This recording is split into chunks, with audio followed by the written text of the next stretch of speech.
Good morning children. अगले class में हम लोग अध्ययन कर रहे थे from classes and structure word. जैसा कि हम आप लोगों को बताए थे कि from classes and structure word ये एक तरह से पार्ट्स ऑफ स्पीच है। फ्रॉम क्लासेस के बारे में आप लोगों को अच्छी तरह बता चुके थे। अब था बारी स्ट्रक्चर वर्ड। तो स्ट्रक्चर वर्ड भी एक वैसा शब्द है जिस पर उपसर्ग और प्रत्यय का प्रभाव नहीं पड़ता। यानी structure word is a word which can not be affected by ethics is called structure word. इसका मतलब कि स्ट्रक्चर वर्ड उपसर्ग और प्रत्यय से के प्रभाव से मुक्त वाले शब्द हैं। अब अंग्रेजी में आप लोगों को ये देखना है कि स्ट्रक्चर वर्ड कितने होते हैं। तो देखिए स्ट्रक्चर वर्ड अंग्रेजी में 10 होते हैं। यहाँ पहला देखिए डिटरमाइनर। ये सारे शब्दों को जान लेने से आप लोगों को आगे बढ़ने में विशेष सुविधा होगी। Pronoun, preposition, auxiliaries, intensifiers. इसके बाद है conjunction, interjections, sentence connector, subordinator, question word. ये 10 प्रकार के जो शब्द हैं ये हमारे स्ट्रक्चर वर्ड के रूप में आते हैं। अब रहा कि बारी बारी से आप लोगों को एक एक शब्दों पर विशेष रूप से ध्यान देना होगा, बारीकी से अध्ययन करना होगा। यहाँ चलिए अब डिटरमाइनर पहले नंबर पर आता है। डिटरमाइनर तो डिटरमाइनर है क्या चीज? डिटरमाइनर एक प्रकार का एडजेक्टिव है, लेकिन फॉर्म क्लासेस में भी एडजेक्टिव आता है। अब यहाँ आप लोगों को सावधान रहना है कि वैसे शब्द जो एफिक्स के प्रभाव से प्रभावित होते हैं उसको तो हम लोग पुराने नाम एडजेक्टिव से ही जानते हैं। कुछ वैसे एडजेक्टिव हैं जो उपसर्ग और प्रत्यय के प्रभाव से मुक्त होते हैं, यानी एफिक्स के प्रभाव से ये मुक्त होते हैं। इन पर कोई प्रभाव नहीं पड़ता, इसका किसी भी तरह के मॉर्फिम का प्रभाव नहीं पड़ता, इसीलिए इनको डिटरमाइनर कहा जाता है। यानी डिटरमाइनर एक प्रकार का एडजेक्टिव है। एडजेक्टिव को दो भाग में हम लोग बांट दिए।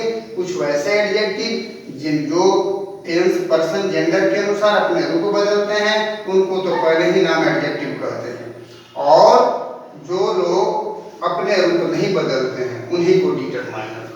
अब रहा कि डिटरमाइनर को हम कैसे पहचानेंगे अपने किताब में, लिटरेचर में।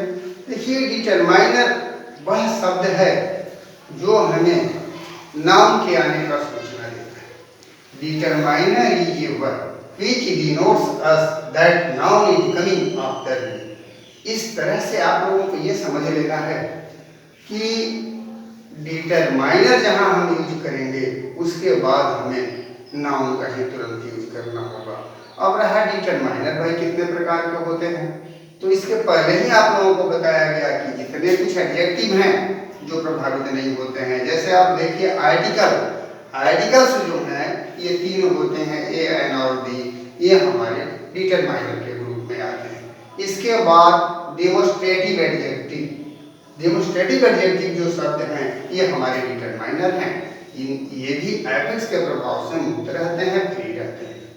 अब डेमोस्ट्रेटिव एडजेक्टिव में देखिए जो शब्द आते हैं दिस, दैट, दीज, दो, ये सारे होते हैं।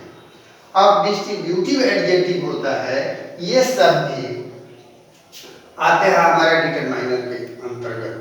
और डिस्ट्रीब्यूटिव एडजेक्टिव कुछ न्यूमेरिकल एडजेक्टिव होते हैं, वो भी हमारे जो होते हैं डिटरमाइनर के रूप में आते हैं। इस तरह से डिटरमाइनर को पहचानने के लिए थोड़ा सा ध्यान रखना होगा। अब हम आगे बढ़ते हैं। प्रोनाउंस आप लोग पहले ही अध्ययन कर चुके हैं कि प्रोनाउंस क्या है। प्रोनाउंस जो है ये किसी संज्ञा के बदले में जब हम लोग किसी दूसरे शब्द को प्रयोग करते हैं वह शब्द प्रोनाउन ही होता है। तो प्रोनाउन के बारे में आप देखिए, यहाँ है प्रीपोजिशन भी हम लोग उसमें पढ़ चुके हैं।